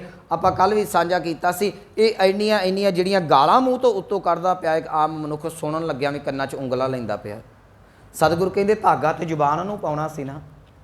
ਕੋਈ ਤੇਰੇ ਕੋਲ ਚੱਲ ਕੇ ਆਉਂਦਾ ਉਹਦੇ ਲਈ ਇੰਨੀ ਕੁ ਭੱਦੀ ਸ਼ਬਦਾਵਲੀ ਵਰਤੀ ਜਾਂਦੀ ਹੈ। ਲੈ ਰੱਬ ਦਾ ਨਾਂ, ਸਤਿਗੁਰੂ ਕਹਿੰਦੇ ਤੂੰ ਬੋਲਣ ਤੋਂ ਪਹਿਲਾਂ ਸੋਚ ਤੇ ਲਿਆ ਕਰ, ਤੇਰੇ ਕੋਲ ਇਹ ਡਿਗਰੀ ਕਿਹੜੀ ਹੈ, ਤੇਰੇ ਕੋਲ ਬਾਣਾ ਕਿਹੜਾ, ਤੇਰੇ ਕੋਲ ਅਹੁਦਾ ਕਿਹੜਾ। ਘੱਟੋ ਘੱਟ ਆਪਣੇ ਅਹੁਦੇ ਦੀ ਤਾਂ ਸ਼ਰਮ ਕਰ ਲਿਆ ਕਰ, ਬੋਲਣ ਤੋਂ ਪਹਿਲਾਂ, ਕਿਸੇ ਨੂੰ ਮਾੜਾ ਕਹਿਣ ਤੋਂ ਪਹਿਲਾਂ। ਮੈਂ ਕੱਲ੍ਹ ਵੀ ਅਰਜ਼ ਕੀਤੀ ਸੀ, ਸਾਡੇ ਸਿਆਣੇ ਕਹਿੰਦੇ ਹੁੰਦੇ ਸਨ ਪਹਿਲਾਂ ਤੋਲੋ ਫੇਰ ਬੋਲੋ। ਘੱਟੋ ਘੱਟ ਜੋ ਤੂੰ ਬੋਲਣਾ ਹੈ ਉਹਨੂੰ ਸੋਚ ਸਮਝ ਕੇ ਬੋਲ। ਆਪਣੀ ਜ਼ੁਬਾਨ ਨੂੰ ਧਾਗਾ ਪਾ। ਜਿਹੜੀ ਜ਼ੁਬਾਨ ਮਾੜਾ ਬੋਲਦੀ ਹੈ, ਜਿਹੜੀ ਜ਼ੁਬਾਨ ਗੰਦਾ ਬੋਲਦੀ ਹੈ, ਜਿਹੜੀ ਜ਼ੁਬਾਨ ਝੂਠ ਬੋਲਦੀ ਹੈ, ਜਿਹੜੀ ਜ਼ੁਬਾਨ ਕੂੜ ਬੋਲਦੀ ਹੈ, ਯਾਦ ਰੱਖਿਓ ਮਨੁੱਖ ਦੇ ਸੀਨੇ ਦੇ ਵਿੱਚ ਕਿਰਪਾਨ ਦਾ, ਬਰਸ਼ੀ ਦਾ, ਗੋਲੀ ਦਾ ਵਾਰ ਹੋ ਜੇ, ਉਹ ਵਾਰ ਕੁਝ ਸਮਾਂ ਪਾ ਕੇ ਜ਼ਖਮ ਜਿਹੜੇ ਮਿਟ ਜਾਂਦੇ ਨੇ। ਜਿਨ੍ਹਾਂ ਨੇ ਸੀਨਿਆਂ ਦੇ ਵਿੱਚ ਲੋਕ ਜ਼ੁਬਾਨਾਂ ਦੇ ਵਾਰ ਕਰਦੇ ਨੇ ਉਹ ਜਨਮਾਂ ਜਨਮਾਂ ਤੱਕ ਹਰੇ ਰਹਿੰਦੇ ਨੇ, ਕਦੀ ਉਹ ਨਹੀਂ ਕਦੀ ਮਿਟਦੇ। ਉਹ ਵੀ ਜਿਹੜੇ ਨੇ ਉਹ ਕਦੀ ਮਿਟੇ ਨੇ ਜੀ ਬੋਲਾਂ ਦੇ। ਤੁਸੀਂ ਵੇਖੋ ਕਈ ਵਾਰੀ ਤੁਹਾਨੂੰ ਮਨੁੱਖ ਇਹੋ ਜਿਹਾ ਮਿਲੇਗਾ ਉਹਦੇ ਤਨ ਨੂੰ ਕੋਈ ਫੱਟ ਲੱਗਾ ਹੋਵੇ, ਉਹ ਫੱਟ ਜਿਹੜਾ ਹੌਲੀ ਹੌਲੀ ਘੁਲ ਜਾਂਦਾ ਹੈ, ਮਿਟ ਜਾਂਦਾ ਹੈ। ਪਰ ਜਿਹਨੂੰ ਤੁਸੀਂ ਕੋਈ ਗੱਲ ਕੌੜੀ ਕਹੀ ਹੈ, ਜਿਹਦਾ ਸੀਨਾ ਚੀਰ ਗਈ ਹੈ, ਉਹ ਤੁਹਾਨੂੰ 100 ਸਾਲ ਬਾਅਦ ਵੀ ਮਿਲੇ, ਜਿੰਨੇ ਸਾਲਾਂ ਬਾਅਦ ਮਰਜ਼ੀ ਮਿਲੇ, ਫਿਰ ਤੁਹਾਡੇ ਸਾਹਮਣੇ ਫੱਟ ਉਹਦੀ ਗੱਲ ਕੰਨਾਂ 'ਚ ਵੱਜਦੀ ਹੈ ਤੇ ਸੀਨਾ ਚੀਰ ਜਾਂਦੀ ਹੈ ਕਿ ਇਸ ਬੰਦੇ ਨੇ ਮੈਨੂੰ ਫਲਾਣੇ ਜਗ੍ਹਾ ਦੇ ਉੱਤੇ ਆਹ ਗੱਲ ਆਖੀ ਸੀ। ਸਤਿਗੁਰੂ ਕਹਿੰਦੇ ਜਿਹੜੀ ਜ਼ੁਬਾਨ ਨੇ ਕਿਸੇ ਦਾ ਸੀਨਾ ਹੀ ਚੀਰ ਦਿੱਤਾ, ਜਿਹੜੀ ਜ਼ੁਬਾਨ ਨੇ ਕਿਸੇ ਦੀ ਅੱਖਾਂ ਦੇ ਵਿੱਚ ਹੰਝੂ ਹੀ ਲਿਆ ਕੇ ਰੱਖ ਦਿੱਤੇ, ਸੜ ਜਾਂਦੀ ਇਹੋ ਜਿਹੀ ਜ਼ੁਬਾਨ। ਘੱਟੋ ਘੱਟ ਤੂੰ ਬੋਲਣ ਤੋਂ ਪਹਿਲਾਂ ਕਈ ਵਾਰ ਸੋਚ ਲਿਆ ਕਰਦਾ। ਮੈਂ ਇੱਥੇ ਇੱਕ ਬੇਨਤੀ ਕਰਾਂ, ਜਿਹਦੇ ਬੋਲ ਤੁਹਾਡੇ ਦਿਲ ਨੂੰ ਦਿਖਾਉਂਦੇ ਪਏ ਨੇ, ਜਿਹਦੇ ਬੋਲ ਤੁਹਾਡੀਆਂ ਅੱਖਾਂ ਦੇ ਹੰਝੂ ਦੇ ਕਾਰਨ ਬਣਦੇ ਪਏ ਨੇ, ਉਹਦੇ ਬੋਲ ਸੁਣ ਕੇ ਮਤਾ ਦੁਖੀ ਹੋਇਓ। ਇੱਕ ਗੱਲ ਯਾਦ ਰੱਖਿਓ, ਤੀਲੀ ਉਹਨੂੰ ਅੱਗ ਲਾਉਂਦੀ ਹੈ ਜਿਹੜੀ ਪਹਿਲਾਂ ਆਪ ਸੜੀ ਹੋਵੇ। ਜੇ ਤੀਲੀ ਆਪ ਨਹੀਂ ਸੜਦੀ, ਦੂਸਰੇ ਨੂੰ ਅੱਗ ਨਹੀਂ ਲਾ ਸਕਦੀ। ਜਿਹਦੇ ਬੋਲ ਤੁਹਾਡੇ ਸੀਨੇ ਨੂੰ ਅੱਗ ਲਾਉਂਦੇ ਨੇ ਉਹ ਪਹਿਲਾਂ ਆਪ ਸੜਿਆ ਹੋਇਆ, ਉਹਦੇ ਸੜੇ ਹੋਏ ਬੋਲ ਤੁਹਾਨੂੰ ਸਾੜਨ ਦਾ ਯਤਨ ਪਏ ਕਰਦੇ ਨੇ। ਕਦੀ ਮਾਚਿਸ ਦੀ ਤੀਲੀ ਵੇਖਣਾ, ਹੁਣ ਤੇ ਚਲੋ ਲੈਟਰ ਆ ਗਏ, ਬੜੇ ਸੌਖੇ ਤਰੀਕੇ ਹੋ ਗਏ। ਜਦੋਂ ਅੱਗ ਬਾਲੀ ਜਾਂਦੀ ਹੈ ਪਹਿਲਾਂ ਤੀਲੀ ਆਪ ਸੜਦੀ ਹੈ, ਦੂਸਰੇ ਨੂੰ ਅੱਗ ਬਾਅਦ 'ਚ ਲਾਈ ਜਾਂਦੀ ਹੈ। ਜਿਹੜਾ ਜ਼ੁਬਾਨ ਦੇ ਨਾਲ ਤੁਹਾਡੇ ਸੀਨੇ ਨੂੰ ਸਾੜਦਾ ਪਹਿਲਾਂ ਉਹ ਆਪ ਸੜਿਆ ਹੋਇਆ ਹੈ, ਉਹਦਾ ਕਿਤੇ ਘਰ ਬਾਹਰ ਗੁੱਸਾ ਨਹੀਂ ਨਿਕਲਿਆ, ਆਣ ਕੇ ਤੁਹਾਡੇ ਤੇ ਕੱਢ ਦਿੱਤਾ। ਫਰਕ ਸਿਰਫ ਇੰਨਾ ਕੀ ਹੈ, ਪਹਿਲਾਂ ਉਹ ਆਪ ਸੜਿਆ ਹੈ, ਫਿਰ ਆਣ ਕੇ ਤੁਹਾਨੂੰ ਸਾੜਦਾ। ਸਤਿਗੁਰੂ ਕਹਿੰਦੇ ਧਾਗਾ ਪਾਉਣਾ ਸੀ ਜ਼ੁਬਾਨ ਨੂੰ ਪਾਉਂਦਾ, ਜਿਹੜੀ ਜ਼ੁਬਾਨ ਕਿਸੇ ਦਾ ਸੀਨਾ ਨਾ ਦਿਖਾਉਂਦੀ। ਮੈਂ ਇੱਕ ਦੋ ਇੱਥੇ ਬੇਨਤੀਆਂ ਹੋਰ ਕਰ ਦੇਣਾ ਗੁਰਮੁਖੋ। ਇੱਕ ਪਾਸੇ ਅਸੀਂ ਧਰਮ ਦਾ ਬਾਣਾ ਪਾ ਕੇ ਕਹਿੰਦੇ ਆ ਕਿ ਸੰਗਤ ਦੇ ਵਿੱਚ ਰੱਬ ਹੈ, ਇਹ ਗੱਲ ਕਹਿੰਦੇ ਆ ਕਿ ਪ੍ਰਮਾਤਮਾ ਹਰ ਥਾਂ ਦੇ ਉੱਤੇ ਵੱਸਦਾ ਹੈ। ਚਲੋ ਹਿੰਦੂਆਂ ਦੀ ਗੱਲ ਚੱਲਦੀ, ਉਹ ਕਹਿੰਦੇ ਨੇ ਜੀ ਥਾਂ ਥਾਂ ਦੇ ਉੱਤੇ ਰਾਮ ਜਿਹੜਾ ਉਹ ਹਾਜ਼ਰ ਹੈ। ਸਿੱਖ ਵੀ ਕਹਿੰਦੇ ਆ ਕਿ ਸਭੇ ਘਟ ਰਾਮ ਬੋਲੇ, ਰਾਮਾ ਬੋਲੇ ਰਾਮ ਬਿਨਾ ਕੋ ਬੋਲੇ ਰੇ। ਜਿਹੜਾ ਮਨੁੱਖ ਹਰ ਥਾਂ ਦੇ ਉੱਤੇ ਰੱਬ ਨੂੰ ਕਹਿੰਦਾ ਹੈ, ਤੇ ਜੇ ਅਸੀਂ ਕਿਸੇ ਦਾ ਇਨਸਾਨ ਦਾ ਦਿਲ ਦਿਖਾਉਂਦੇ ਕਦੀ ਸੋਚਿਆ ਕਰੋ ਉਹ ਫਿਰ ਰੱਬ ਦਾ ਦਿਲ ਨਹੀਂ ਦੁਖਦਾ। ਇੱਕ ਪਾਸੇ ਤੁਸੀਂ ਸੰਗਤ 'ਚ ਆਣ ਕੇ ਜਿਹੜੀ ਸੇਵਾ ਕਰਕੇ ਕਹਿੰਦੇ ਜੇ ਮੇਰੀ ਸੰਗਤ ਦੀ ਕੀਤੀ ਹੋਈ ਸੇਵਾ ਗੁਰੂ ਤੱਕ ਪਹੁੰਚ ਗਈ। ਜੇ ਸੰਗਤ ਦੇ ਵਿੱਚ ਰੱਬ ਹੈ ਤੇ ਜਦੋਂ ਸੰਗਤ ਨੂੰ ਜਾਂ ਕਿਸੇ ਮਨੁੱਖ ਨੂੰ ਬਾਰੇ ਬੋਲਦੇ ਜੇ ਕੀ ਉਹਦੇ ਵਿੱਚ ਰੱਬ ਨਹੀਂ ਹੈਗਾ। ਇਹ ਇਹਨਾਂ ਬਰੀਕੀਆਂ ਨੂੰ ਸਮਝਿਆ ਕਰੋ। ਜੇ ਤੁਹਾਡੇ ਚੰਗੇ ਬੋਲਾਂ ਦਾ, ਚੰਗੇ ਕੀਤੇ ਹੋਏ ਕਰਮਾਂ ਦਾ ਫਲ ਮਿਲਣਾ ਹੈ ਨਾ, ਤੇ ਮਾੜੇ ਕੀਤੇ ਹੋਏ ਕਰਮਾਂ ਦਾ, ਮਾੜੇ ਬੋਲੇ ਹੋਏ ਆ ਬੋਲਾਂ ਦਾ ਵੀ ਤੁਹਾਨੂੰ ਫਲ ਮਿਲੇਗਾ। ਕਿਉਂਕਿ ਪ੍ਰਮਾਤਮਾ ਹਰ ਹਿਰਦੇ ਦੇ ਵਿੱਚ ਵੱਸਦਾ ਹੈ। ਕਦੀ ਉਹਨਾਂ ਦਿਲਾਂ ਨੂੰ ਨਾ ਢਾਓ ਜਿਨ੍ਹਾਂ ਦੇ ਵਿੱਚ ਰੱਬ ਵੱਸਦਾ ਹੈ। ਕਦੀ ਇਹੋ ਜਿਹੇ ਸ਼ਬਦ ਨਾ ਬੋਲੋ ਜਿਹਦੇ ਸੁਣਨ ਦੇ ਨਾਲ ਅਗਲੇ ਦੇ ਸੀਨੇ ਨੂੰ ਅੱਗ ਲੱਗ ਜਾਵੇ। ਸਤਿਗੁਰੂ ਕਹਿੰਦੇ ਧਾਗਾ ਜ਼ੁਬਾਨ ਨੂੰ ਪਾਉਣਾ ਸੀ ਪਰ ਤਨ ਤੇ ਪਾ ਕੇ ਬੈਠ ਗਿਆ। ਤੱਗ ਨਾ ਜਿਹਵਾ, ਤੱਗ ਨਾ ਅੱਖੀਂ, ਕਹਿੰਦੇ ਅੱਖਾਂ ਨੂੰ ਧਾਗਾ ਪਾਉਣਾ ਸੀ। ਅੱਖਾਂ ਜਿਹੜੀਆਂ ਸਨ ਪਰਾਇਆ ਰੂਪ ਤੱਕਦੀਆਂ ਗਈਆਂ। ਚਲੋ ਇਹ ਮੈਂ ਪਹਿਲਾਂ ਸਾਂਝਾ ਕਰ ਦਿੱਤਾ। ਅੱਖਾਂ ਮਾੜਾ ਵੇਖਦੀਆਂ ਗਈਆਂ। ਕਮਾਲ ਦੀ ਗੱਲ ਹੈ, ਮਨੁੱਖ ਦੀ ਉਮਰ ਜਿਹੜੀ ਹੈ ਉਹ ਬਜ਼ੁਰਗਾਂ ਵਾਲੀ ਹੋ ਜਾਂਦੀ, ਅੰਦਰ ਦੀ ਵਾਸ਼ਨਾ ਨਹੀਂ ਜੇ ਮੁੱਕਦੀ। ਮਤਾਂ ਇਹ ਭੁਲੇਖਾ ਰੱਖਿਆ ਕਰੋ। ਕਈ ਵਾਰੀ ਸਾਡੇ ਨੌਜਵਾਨ ਇਹ ਗੱਲ ਭੁਲੇਖਾ ਖਾ ਜਾਂਦੇ ਨੇ ਜੀ ਇਹ ਬਜ਼ੁਰਗ ਨੇ ਸਾਡੇ। ਪਰ ਮੈਂ ਇੱਕ ਗੱਲ ਕਹਾਂ, ਜਿੰਨੀ ਵਾਸ਼ਨਾ ਬਜ਼ੁਰਗਾਂ ਦੇ ਅੰਦਰ ਪ੍ਰਬਲ ਹੈ ਉਨੀ ਕਈ ਵਾਰੀ ਜਵਾਨਾਂ ਦੇ ਵਿੱਚ ਨਹੀਂ ਹੁੰਦੀ। ਉਹਦਾ ਇੱਕ ਕਾਰਨ ਹੈ ਬਜ਼ੁਰਗ ਨੇ ਸਾਰੇ ਪੜਾਅ ਨਿਕਲੇ ਹੋਏ ਨੇ ਜ਼ਿੰਦਗੀ ਦੇ, ਉਹਨੂੰ ਚੰਗੇ ਮਾੜੇ ਸਾਰੇ ਪੜਾਵਾਂ ਦਾ ਪਤਾ ਹੋਇਆ ਹੈ। ਉਹਨੇ ਸਾਰੀਆਂ ਬਾਜ਼ੀਆਂ ਜ਼ਿੰਦਗੀ ਦੀਆਂ ਖੇਡੀਆਂ ਹੋਈਆਂ ਨੇ। ਇਹ ਕਿਤੇ ਰੱਬ ਮਿਹਰ ਕਰੇ ਤੇ ਇਹ ਬਜ਼ੁਰਗੀ ਦੇ ਵਿੱਚ ਵੀ ਰੱਬ ਵਾਲੇ ਪਾਸੇ ਮਨੁੱਖ ਜੁੜ ਜਾਵੇ, ਨਹੀਂ ਤੇ ਧੌਲੇ ਆਏ ਹੁੰਦੇ ਨੇ ਤੇ ਬਸ ਇਹਨਾਂ ਦੀ ਇਹ ਲੈ ਰੱਬ ਦਾ ਨਾਂ ਫਨਾ ਹੀ ਆ ਜੀ। ਬਸ ਤੁਸੀਂ ਕੀ ਮੈਂ ਆਖਾਂ, ਇਹ ਅੰਦਰ ਦੀ ਵਾਸ਼ਨਾ ਮਨੁੱਖ ਦੀ ਕੋਈ ਨਹੀਂ ਮਰਦੀ। ਸੋ ਸਤਿਗੁਰੂ ਜੀ ਸਮਝਾ ਰਹੇ ਨੇ, ਕਹਿਣ ਲੱਗੇ ਤੱਗ ਨਾ ਅੱਖੀਂ, ਕਹਿਣ ਲੱਗੇ ਪੰਡਿਤ ਜੀ ਕਾਲਿਆਂ ਤੋਂ ਚਿੱਟੇ ਧੌਲੇ ਆ ਗਏ ਪਰ ਅੱਖਾਂ ਨੂੰ ਅਜੇ ਤੱਕ ਧਾਗਾ ਨਹੀਂ ਪਿਆ। ਅੱਜ ਤੱਕ ਅੱਖਾਂ ਮਾੜਾ ਵੇਖ, ਕਦੀ ਤੇ ਅੱਖਾਂ ਰੱਜ ਜਾਂਦੀਆਂ ਨਾ, ਕਦੀ ਤੇ ਅੱਖਾਂ ਕਹਿੰਦੀਆਂ ਮੈਂ ਪਰਾਇਆ ਰੂਪ ਤੱਕ ਕੇ ਰੱਜ ਗਈਆਂ ਹਾਂ, ਮੈਂ ਹੁਣ ਮਾੜਾ ਨਹੀਂ ਵੇਖਣਾ। ਇਹ ਨਿੱਤ ਦਿਹਾੜੇ ਮਾੜਾ ਦੇਖਦੀਆਂ ਨੇ, ਕਿਸੇ ਨਾ ਕਿਸੇ ਰੂਪ ਦੇ ਵਿੱਚ ਵੇਖਦੀਆਂ ਨੇ। ਸਤਿਗੁਰੂ ਕਹਿੰਦੇ ਤੇਰੇ ਧਾਰਮਿਕ ਬਾਣੀ ਦਾ ਕੀ ਫਾਇਦਾ ਹੈ? ਕੀ ਫਾਇਦਾ ਤੂੰ ਧਾਰਮਿਕ ਚਿੰਨ੍ਹ ਪਾ ਕੇ ਜੇ ਆਪਣੀ ਅੰਦਰ ਸੋਚ ਨਾ ਬਦਲ ਸਕਿਆ। ਇਹ ਇੱਥੇ ਇੱਕ ਮੈਂ ਬੇਨਤੀ ਹੋਰ ਕਰ ਦੇਵਾਂ, ਸਾਡਾ ਮਨੋਵਿਗਿਆਨ ਇਹ ਗੱਲ ਕਹਿੰਦਾ ਹੈ ਜੀ 87% ਜਿਹੜੇ ਵਿਕਾਰ ਨੇ ਸਾਡੇ ਅੰਦਰ ਸਾਡੀਆਂ ਅੱਖਾਂ ਖੜਦੀਆਂ ਨੇ। ਕੁਝ ਵਿਕਾਰ ਸਾਡੇ ਅੰਦਰ 14% ਜਿਹੜੇ ਨੇ ਉਹ ਸਾਡੇ ਕੰਨ ਖੜਦੇ ਨੇ ਤੇ ਬਾਕੀ 2-4 ਜਿਹੜੇ ਨੇ ਉਹ ਜ਼ੁਬਾਨ ਖੜਦੀ ਹੈ। ਸਭ ਤੋਂ ਵੱਧ 83% ਜਿਹੜੇ ਵਿਕਾਰ ਨੇ ਨਾ ਉਹ ਅੱਖਾਂ ਖੜਦੀਆਂ ਨੇ। ਕਦੀ ਵੀ ਜ਼ਿੰਦਗੀ ਦੇ ਵਿੱਚ ਤਜਰਬਾ ਕਰਿਓ, ਅੱਖਾਂ ਜਿੱਥੇ ਵੀ ਘੁੰਮਦੀਆਂ ਨੇ, ਤੁਸੀਂ ਜਿੱਥੇ ਘੁੰਮੋਗੇ ਅੱਖਾਂ ਬਹੁਤ ਕੁਝ ਵੇਖਦੀਆਂ ਨੇ। ਵੇਖਣ ਤੋਂ ਬਾਅਦ ਰਾਤ ਬੰਦਾ ਮੰਜੇ ਤੇ ਲੰਮੇ ਪਿਆ ਆ, ਹੁਣ ਉਹਨਾਂ ਹੀ ਵੇਖੀਆਂ ਹੋਈਆਂ ਤਸਵੀਰਾਂ ਨੂੰ, ਵੇਖੀਆਂ ਹੋਈਆਂ ਪਿਕਚਰਾਂ ਦੀ ਫਿਲਮ ਬਣਾ ਕੇ ਐ ਲੜੀ ਬਣਾ ਕੇ ਫਿਰ ਰਾਤ ਨੂੰ ਸੁਪਨੇ ਦੇ ਵਿੱਚ ਚੱਲਦੀ, ਆਹ ਵੇਖਿਆ ਸੀ, ਆਹ ਵੇਖਿਆ ਸੀ। ਉਹਦੇ ਤੋਂ ਸੁਪਨੇ ਬਣਦੇ ਨੇ, ਸੁਪਨੇ ਤੋਂ ਗਾਂ ਇਹਦੇ ਜੀਵਨ ਦੀ ਰੂਪ ਰੇਖਾ ਬਣਦੀ ਹੈ, ਜਿਹਦੇ ਕਾਰਨ ਜੋ ਇਹਨੇ ਵੇਖਿਆ ਉਹੋ ਜਿਹੇ ਸੁਪਨੇ ਬਣਦੇ ਨੇ, ਜੇ ਉਹੋ ਜਿਹਾ ਗਾਂ ਜੀਵਨ ਬਣਦਾ ਜਾਂਦਾ ਹੈ। ਸਤਿਗੁਰੂ ਕਹਿਣ ਲੱਗੇ ਅੱਖੀਂ ਦੇਖ ਨਾ ਰੱਜੀਆਂ ਬਹੁ ਰੰਗ ਤਮਾਸ਼ੇ। ਕਹਿੰਦੇ ਸਾਰੀ ਉਮਰ ਵਹਿੰਦਾ ਗਿਆ, ਵੇਖਦਿਆਂ ਵੇਖਦਿਆਂ ਜੀ ਜੋਤ ਤੇ ਚਲੀ ਗਈ ਅੱਖਾਂ ਦੀ। ਅੱਖਾਂ 'ਚ ਗਿੱਡ ਆਉਣ ਲੱਗ ਪਈ, ਅੱਖਾਂ 'ਚ ਧੁੰਦਲਾਪਨ ਤੇ ਆਉਣ ਲੱਗ ਪਿਆ, ਪਰ ਅੱਖਾਂ ਨੇ ਅਜੇ ਮਾੜਾ ਵੇਖਣ ਤੋਂ ਜਿਹੜਾ ਸੀ ਪਰਹੇਜ਼ ਕੋਈ ਨਾ ਕੀਤਾ। ਕੀ ਫਾਇਦਾ ਤੇਰਾ ਧਾਰਮਿਕ ਬਾਣੇ ਪਾਏ ਦਾ, ਨਾ ਜਨੇਊ ਪਾਏ ਦਾ ਫਾਇਦਾ ਹੈ, ਮਾਫ਼ ਕਰਨਾ ਨਾ ਤੇਰਾ ਕਿਰਪਾਨ ਪਾਏ ਦਾ ਕੋਈ ਫਾਇਦਾ ਹੈ। ਅੱਖਾਂ ਨੂੰ ਬਚਾਉਣਾ ਸੀ ਨਾ, ਅੱਖਾਂ ਦੇ ਨਾਲ ਵੇਖਦਾ। ਪਰ ਇਹ ਗੱਲ ਕਹਿੰਦਾ ਕਿ ਇਹ ਵਿਸ ਸੰਸਾਰ ਤੁਮ ਦੇਖਦੇ, ਇਹ ਹਰ ਕਾ ਰੂਪ ਹੈ, ਹਰ ਰੂਪ ਨਜ਼ਰੀ ਆਇਆ। ਜੇ ਤੈਨੂੰ ਇਹ ਪ੍ਰਮਾਤਮਾ ਦਾ ਰੂਪ ਨਜ਼ਰ ਆਉਂਦਾ ਤੇ ਤੇਰੀ ਸੋਚ ਕਦੀ ਮਾੜੀ ਨਾ ਹੁੰਦੀ। ਅੱਖਾਂ ਦਾ ਕੰਮ ਕੈਮਰੇ ਵਾਲਾ, ਇਹਨੇ ਫੋਟੋਜ਼ ਅੰਦਰ ਦੇਣੀ ਹੈ, ਮਨੂਆ ਅੰਦਰ ਮਲੀਨ ਹੋ ਕੇ ਬੈਠਾ ਪਿਆ ਹੈ। ਸਤਿਗੁਰੂ ਕਹਿੰਦੇ ਪੰਡਿਤ ਜੀ ਧਾਗਾ ਤੁਸੀਂ ਆਪਣੀਆਂ ਅੱਖਾਂ ਨੂੰ ਪਾਉਣਾ ਸੀ, ਤੱਗ ਨਾ ਜਿਹਵਾ, ਤੱਗ ਨਾ ਅੱਖੀਂ। ਅੱਗੇ ਸਤਿਗੁਰੂ ਕਹਿਣ ਲੱਗੇ ਵੇ ਧੱਗਾ ਆਪੇ ਵੱਤੈ, ਵੱਤੇ ਦਾ ਅਰਥ ਹੁੰਦਾ ਭਟਕਣਾ। ਕਹਿੰਦੇ ਆਪ ਤੇ ਧਾਗਾ ਕੋਈ ਨਹੀਂ ਪਾਇਆ, ਨਾ ਇੰਦਰੀਆਂ ਨੂੰ ਧਾਗਾ ਪਿਆ, ਨਾ ਹੱਥਾਂ ਨੂੰ, ਨਾ ਪੈਰਾਂ ਨੂੰ, ਨਾ ਜ਼ੁਬਾਨ ਨੂੰ, ਨਾ ਅੱਖਾਂ ਨੂੰ। ਸਤਿਗੁਰੂ ਕਹਿੰਦੇ ਆਪ ਤੇ ਧਾਗੇ ਤੋਂ ਬਿਨਾਂ ਜਿਹੜਾ ਭੱਜਾ ਫਿਰਦਾ, ਕਦੀ ਇੱਧਰ ਭਟਕਦਾ ਹੈ, ਕਦੀ ਇੱਧਰ ਚਾਰ ਛਿੱਲੜਾਂ ਬਦਲੇ ਭਟਕਦਾ ਹੈ। ਸਤਿਗੁਰੂ ਕਹਿ ਲਗੇ ਧਾਗੇ ਤੋਂ ਬਿਨਾਂ ਜਿਹੜਾ ਹੈ ਵੇ ਧੱਗਾ ਆਪੇ ਵੱਤੈ। ਕਹਿੰਦੇ ਆਪ ਹੀ ਇਹ ਜਿਹੜਾ ਧਾਗੇ ਤੋਂ ਬਿਨਾਂ, ਧਾਗੇ ਤੋਂ ਸੱਖਣਾ ਭੜਕਦਾ ਪਿਆ ਹੈ। ਦੂਸਰੇ ਪਾਸੇ ਕੀ ਕਰਦਾ ਜੀ, ਵੱਟ ਧਾਗੇ ਅਵਰਾਂ ਘੱਤੈ। ਅਵਰਾਂ ਦਾ ਅਰਥ ਕਰਾਂਗੇ ਹੋਰਾਂ ਦੀ, ਦੂਸਰਿਆਂ ਵਾਸਤੇ ਜਿਹੜਾ ਹੈ ਉਹ ਸੂਤ ਫੜ ਕੇ ਤੇ ਉਹਨੂੰ ਵੱਟਦਾ ਪਿਆ ਤੇ ਜਨੇਊ ਬਣਾਉਂਦਾ ਪਿਆ ਹੈ। ਸਤਿਗੁਰੂ ਕਹਿੰਦੇ ਕਿੱਡੀ ਕਮਾਲ ਦੀ ਗੱਲ ਹੈ, ਆਪ ਜਨੇਊ ਪਾਇਆ ਕੋਈ ਨਹੀਂ, ਦੂਜਿਆਂ ਵਾਸਤੇ ਜਨੇਊ ਤਿਆਰ ਕਰੀ ਜਾਂਦਾ ਤੂੰ। ਆਪ ਧਾਰਮਿਕ ਬਾਣਾ ਪਾਇਆ ਕੋਈ ਨਹੀਂ, ਆਪ ਧਰਮ ਤੇ ਚੱਲਿਆ ਕੋਈ ਨਹੀਂ। ਮੈਂ ਇਉਂ ਆਪਣੇ ਤੇ ਲਾ ਲਵਾਂ ਕਿ ਅਵਰ ਉਪਦੇਸੈ ਆਪ ਨਾ ਕਰੈ ਆਵਤ ਜਾਵਤ, ਜਨਮੈ ਬਰੇ, ਇੱਥੇ ਬਹਿ ਕੇ ਦੂਜਿਆਂ ਨੂੰ ਉਪਦੇਸ਼ ਕਰੀ ਗਿਆ ਕਿ ਵਿਕਾਰਾਂ ਤੋਂ ਬਚ ਜਾਓ, ਵਿਕਾਰਾਂ ਤੋਂ ਬਚ ਜਾਓ। ਆਪਣਾ ਜੀਵਨ ਨਖੇਧ ਦਾ ਨਖੇਧੀ ਰਹਿ ਗਿਆ। ਸਤਿਗੁਰੂ ਕਹਿੰਦੇ ਇਹ ਕਿਹੋ ਜੀ ਗੱਲ ਕਰਦਾ ਪਿਆ ਹੈ। ਕਹਿਣ ਲੱਗੇ ਵੇ ਤੱਗਾ ਆਪੇ ਵੱਤੈ, ਵਟ ਧਾਗੇ ਅਵਰਾ ਘੱਤੈ। ਅੱਗੇ ਸਤਿਗੁਰੂ ਕਹਿ ਲੱਗੇ ਲੈ ਭਾੜ ਕਰੇ ਵਿਆਹ। ਇਹਦਾ ਪਾਠ ਵਿਆਹ ਜੇ ਹਾਹੇ ਨੂੰ ਔਂਕੜ ਉਚਾਰਨ, ਕੁਝ ਵਿਦਵਾਨ ਸਾਡੇ ਜਿਹੜੇ ਔਂਕੜ ਉਚਾਰਨ ਕਰਦੇ ਨੇ, ਜਦੋਂ ਔਂਕੜ ਉਚਾਰਨ ਕਰਨਾ ਇਹਦਾ ਉਚਾਰਨ ਹੋਵੇਗਾ ਜੀ ਵਿਆਹ, ਹਾਹੇ ਨੂੰ ਔਂਕੜ ਵਿਆਹੋ ਨਹੀਂ ਪੜਾਉਣਾ, ਹੋੜਾ ਨਹੀਂ ਲਾਉਣਾ। ਤੇ ਜਾਂ ਇਹਦਾ ਔਂਕੜ ਤੋਂ ਬਿਨਾਂ ਵੀ ਇਹ ਇੱਕ ਵਚਨ ਪੁਲਿੰਗ ਦਾ ਜਿਹੜਾ ਸੂਚਕ ਹੁੰਦਾ ਹੈ ਔਂਕੜ, ਇਹ ਜਾਂ ਇਹਦਾ ਸਿੱਧਾ ਉਚਾਰਨ ਵੀ ਆਪਾਂ ਕਰ ਸਕਦੇ ਹਾਂ ਵਿਆਹ, ਵਾਵੇ ਨੂੰ ਬਿਹਾਰੀ ਐੜੇ ਕਰਨਾ ਤੇ ਹਾਹਾ, ਇਹ ਦੋਵੇਂ ਤਰੀਕਿਆਂ ਨਾਲ ਉਚਾਰਨ ਹੋ ਜਾਂਦਾ ਹੈ। ਇਹਦਾ ਅਰਥ ਕਰਾਂਗੇ ਵਿਆਹ ਸ਼ਾਦੀ ਆਨੰਦ ਕਾਰਜ। ਕਹਿਣ ਲੱਗੇ ਲੈ ਭਾੜ ਕਰੇ ਵਿਆਹ। ਸਤਿਗੁਰੂ ਕਹਿੰਦੇ ਤੂੰ ਭਾੜਾ, ਤੂੰ ਕਿਰਾਇਆ ਲੈ ਕੇ ਜਿਹੜਾ ਹੈ ਉਹ ਵਿਆਹ ਪਿਆ ਕਰਦਾ ਹੈ। ਕੱਢ ਕਾਗਲ ਦੱਸੇ ਰਾਹ। ਕਾਗਲ ਦਾ ਅਰਥ ਹੈ ਜੀ ਪੱਤਰੀ। ਕਹਿਣ ਲੱਗੇ ਪੱਤਰੀ ਵੇਖ ਕੇ ਤੇ ਲੋਕਾਂ ਨੂੰ ਤੂੰ ਜਿਹੜਾ ਹੈ ਉਹ ਮਹੂਰਤ ਕੱਢ ਕੱਢ ਕੇ ਦੱਸਦਾ ਪਿਆ ਹੈ। ਸੁਣੋ ਵੇਖੋ ਲੋਕਾ ਇਹੋ ਵਿਡਾਣ। ਵਿਡਾਣ ਦਾ ਅਰਥ ਹੈ ਹੈਰਾਨੀ ਕਰਨ ਵਾਲਾ ਕੰਮ। ਸਤਿਗੁਰੂ ਕਹਿੰਦੇ ਆਹ ਤਮਾਸ਼ਾ ਵੇਖੋ ਕਿਹੋ ਜਿਹੇ ਪਖੰਡ ਪਿਆ ਕਰਦਾ। ਕੀ ਮਨ ਅੰਧਾ ਨਾਉ ਸੁਜਾਨ। ਕਹਿੰਦੇ ਮਨ ਦਾ ਅੰਨਾ ਤੇ ਆਪਣੇ ਆਪ ਨੂੰ ਵਿਦਵਾਨ ਅਖਵਾਉਂਦਾ ਪਿਆ ਹੈ। ਸੋ ਇਹ ਸੀ ਚੌਥੇ ਸ਼ਲੋਕ ਦੀ ਵਿਚਾਰ। ਅਖੀਰਲੀਆਂ ਜਿਹੜੀਆਂ 4 ਪੰਕਤੀਆਂ ਨੇ ਲੈ ਭਾੜ ਕਰੇ ਵੀ ਆਓ, ਇਹ ਤੋਂ ਜਿਹੜੀਆਂ ਇਹ 4 ਪੰਕਤੀਆਂ ਨੇ ਇਹਦੀ ਵਿਚਾਰ ਆਪਾਂ ਕੱਲ੍ਹ ਨੂੰ ਸਾਂਝੀ ਕਰਾਂਗੇ ਕਿਉਂਕਿ ਸਮਾਂ ਮੇਰਾ ਹੋ ਗਿਆ, ਸਮੇਂ ਦੀ ਸਮਾਪਤੀ ਹੈ। ਇਹਨਾਂ ਦੇ 4 ਪੰਕਤੀਆਂ ਦੇ ਅੱਖਰੀ ਅਰਥ ਮੈਂ ਕਰ ਦਿੱਤੇ ਨੇ।